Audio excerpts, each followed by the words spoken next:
देखो, मीनाक्षी नटराजन के साथ क्या पूरी कांग्रेस पार्टी के साथ अन्याय और अत्याचार किया है। जिस प्रकार छल कपट कूटनीति से जो कर रहे हैं और इनका निश्चित रूप से अब अंत है। जिस प्रकार भारतीय जनता पार्टी की जो बात करती है राम की और राम राज्य की कल्पना, दूसरी तरफ इनके मन में और दिल में रावण बसता है और ये रावण के बताए हुए पद चिन्हों पर चल रहे हैं। तो निश्चित रूप से रावण का अंत आने वाला है। और जिस प्रकार सत्ता की लोलुपता के और सत्ता के मदोस नशा में मदोस होकर भारतीय जनता पार्टी जिस प्रकार लोकतंत्र की हत्या कर रही है, जिस प्रकार संविधान की धज्जियां उड़ा रही है, निश्चित रूप से आने वाले समय में जनता इनको सबक सिखाएगी। और ये मीनाक्षी नटराजन का प्रश्न नहीं है, प्रश्न इस बात का है कि जो हमारा लोकतंत्र की दुहाई दूरी दुनिया में जाती थी, उसी लोकतंत्र की हत्या करने का काम भारतीय जनता पार्टी कर रही है।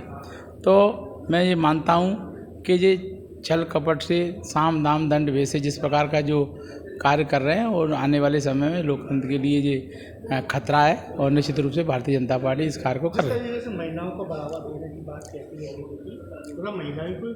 भारतीय जनता पार्टी का चाल चरित्र चेहरा सब जगह उजागर हो चुका है। इनके मुंह में राम, बगल में छुरी है और छुरी से ये कभी भी किसी की भी हमला कर सकते हैं और ये हमला आज मीनाक्षी नटराजन पे उसी से आधार पर किया गया है।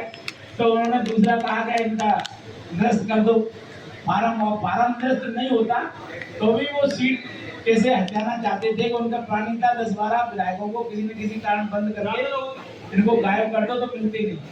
तो कुल मिलाकर उनकी बहुत बड़ी प्लानिंग थी। और जिस प्रकार भगवान राम का नाम लेके राम राज्य की कल्पना कर रहे हैं, लेकिन भारतीय जनता पार्टी के लोग काम रावण की तरह कर रहे हैं। जी एक लोकतंत्र की हत्या है। और निश्चित रूप से आप मानिए कि जिस प्रकार लोकतंत्र में अगर आप पे संख्या बल है, आप पे है, तो आप चुनाव लड़के जीतते।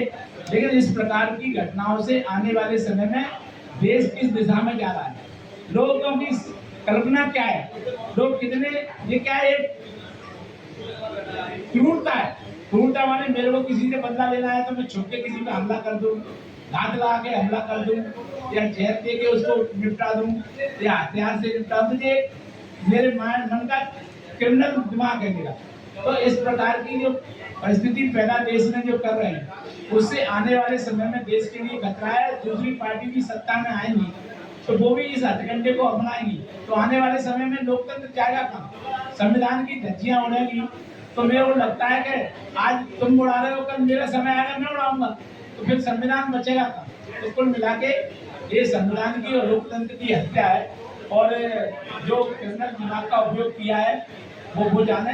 लेकिन मेरा कुल मिला के ये कहना है जो राम की बात करते हैं वो काम रावण जैसे कर रहे हैं, ये अच्छी बात नहीं।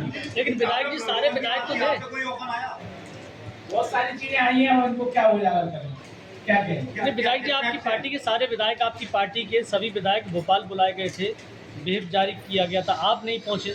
नहीं, मैं व्हिप में पहुंचा, मैं फार्म भरवाया और फार्म भरवा के 12 बजे वहाँ से रवाना हुआ, 5 बजे को आ। बेंगलोर जाने के लिए आपको नहीं कहा? बेंगलोर जाने के लिए मेरी बात जो हुई थी 14 तारीख तक मेरे कार्यक्रम है।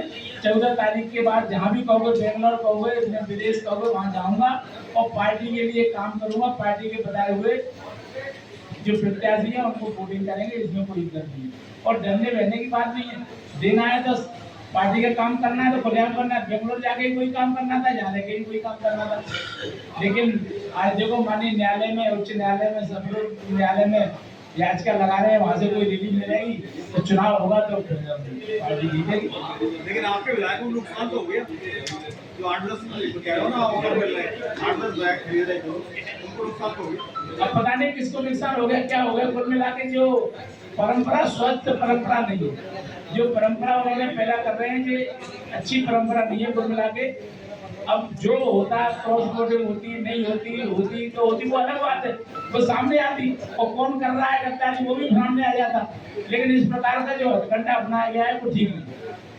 वो तो कांग्रेस पार्टी की कमी आपको कहीं नहीं लगी इसमें? पूरे नॉमिनेशन के दौरान इतने योग्य नेता, विवेक तनखा जैसे वकील, लीगल एक्सपर्ट, फिर भी नॉमिनेशन फाइल करने में नहीं, इस बात की गंभीरता से विचार किया जाना चाहिए कि हम दूध के जले हुए, हमें छाछ को भी फूंक के पीना चाहिए। कई घटनाएं हमारे साथ हो चुकी हैं और भारतीय जनता पार्टी से हमको मुकाबला करना है। बहुत सारी चीजों पे ध्यान रखना चाहिए, लेकिन क्या चूक हुई है और पार्टी में अगर चूक हुई है तो इस पे भी मंथन किया जाना चाहिए।